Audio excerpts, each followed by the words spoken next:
Welcome back to Bible Shorts, episode 127. Festus consults King Agrippa.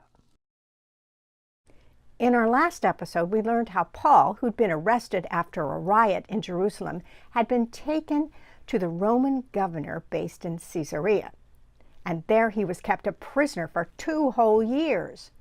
Then that governor was replaced by a new man. The new governor's name was Porcius Festus.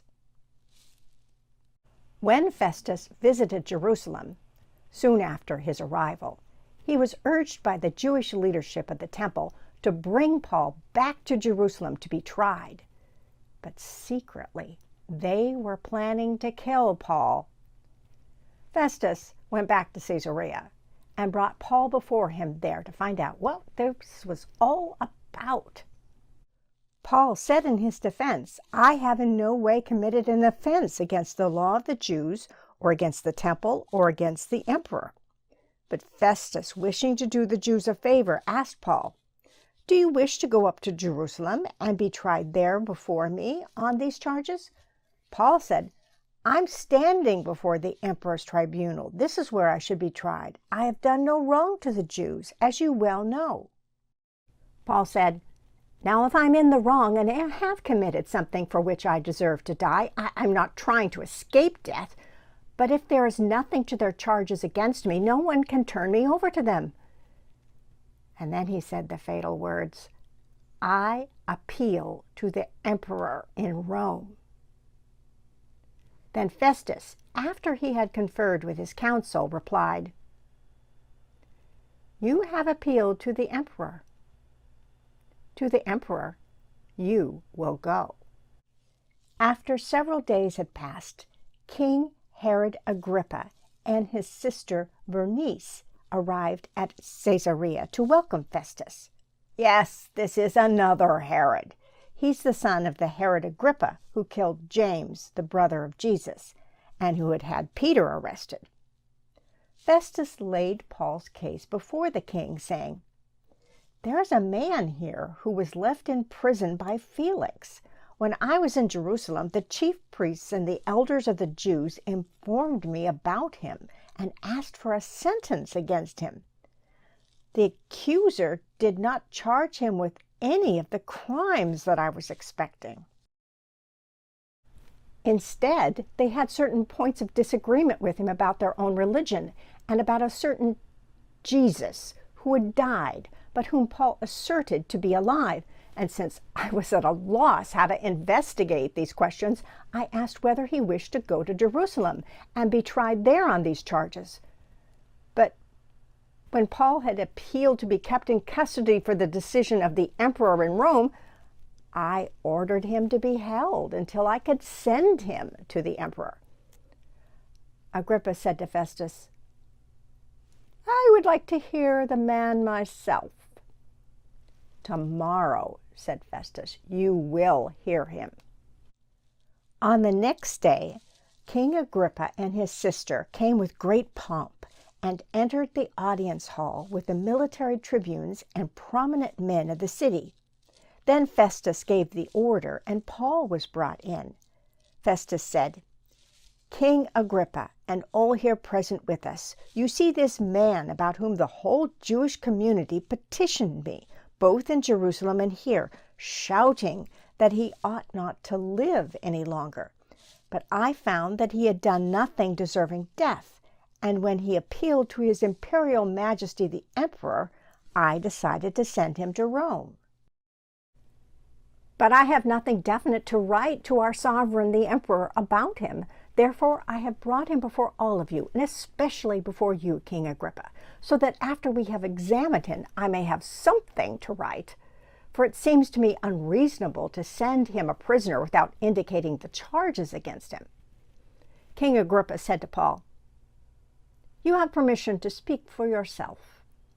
Then Paul stretched out his hand and began to defend himself. "I consider myself fortunate that it is before you, King Agrippa, I am to make my defense today against all the accusations, because you are especially familiar with all the customs and controversies of the Jews. Therefore I beg of you to listen to me patiently. All the Jews know my way of life from my youth. They have known for a long time, if they are willing to testify, that I have belonged to the strictest sect of our religion and lived as a Pharisee. And now I stand here on trial on account of my hope in the promise made by God to our ancestors, a promise that our 12 tribes hope to attain. Why is it thought incredible by any of you that God raises the dead? Paul tells of his conversion on the road to Damascus and how he delivered this news about Jesus first to those in Damascus, then in Jerusalem and throughout the countryside of Judea, and also to the Gentiles. He says, "For this reason, the Jews seized me in the temple and tried to kill me. To this day, I have had help from God. And so I stand here, testifying to both small and great, saying nothing but what the prophets and Moses said would take place, that the Messiah must suffer, and that by being the first to rise from the dead, he would proclaim light both to our people and to the Gentiles." While he was making this defense, Festus exclaimed, "You are out of your mind, Paul. Too much learning is driving you insane." Paul said, "I am not out of my mind, most excellent Festus, but I am speaking the sober truth. Indeed, King Agrippa knows about these things, and to him I speak freely, for I am certain that none of these things has escaped his notice, for this was not done in a corner. King Agrippa, do you believe the prophets? I know that you believe." Agrippa said to Paul, "Are you so quickly persuading me to become a Christian?" Paul replied, "Whether quickly or not, I pray to God that not only you, but also all who are listening to me here today might become as such as I am, well, except for these chains." Then the king got up, and with him the governor and Bernice and those who had been seated with them. And as they were leaving, they said to one another, "This man is doing nothing to deserve death or imprisonment." Agrippa said to Festus, "This man could have been set free if he had not appealed to the emperor." Acts then goes on and says, "When it was decided that we would sail for Italy, Paul and some other prisoners were handed over to a centurion named Julius, who belonged to the imperial regiment." And here we go again with someone's travel diary. Now, the Mediterranean Sea is rough in the winter, and the ship Paul and the others first boarded left late in the safe season. The ship took them north to southern Turkey, where they switched to a second ship. Stormy weather meant that they were not able to take a direct route to Rome. So, the pilot sailed on the east and south side of Crete and took shelter in a southern port called Fair Havens. It was now time for the ship to take refuge for the winter.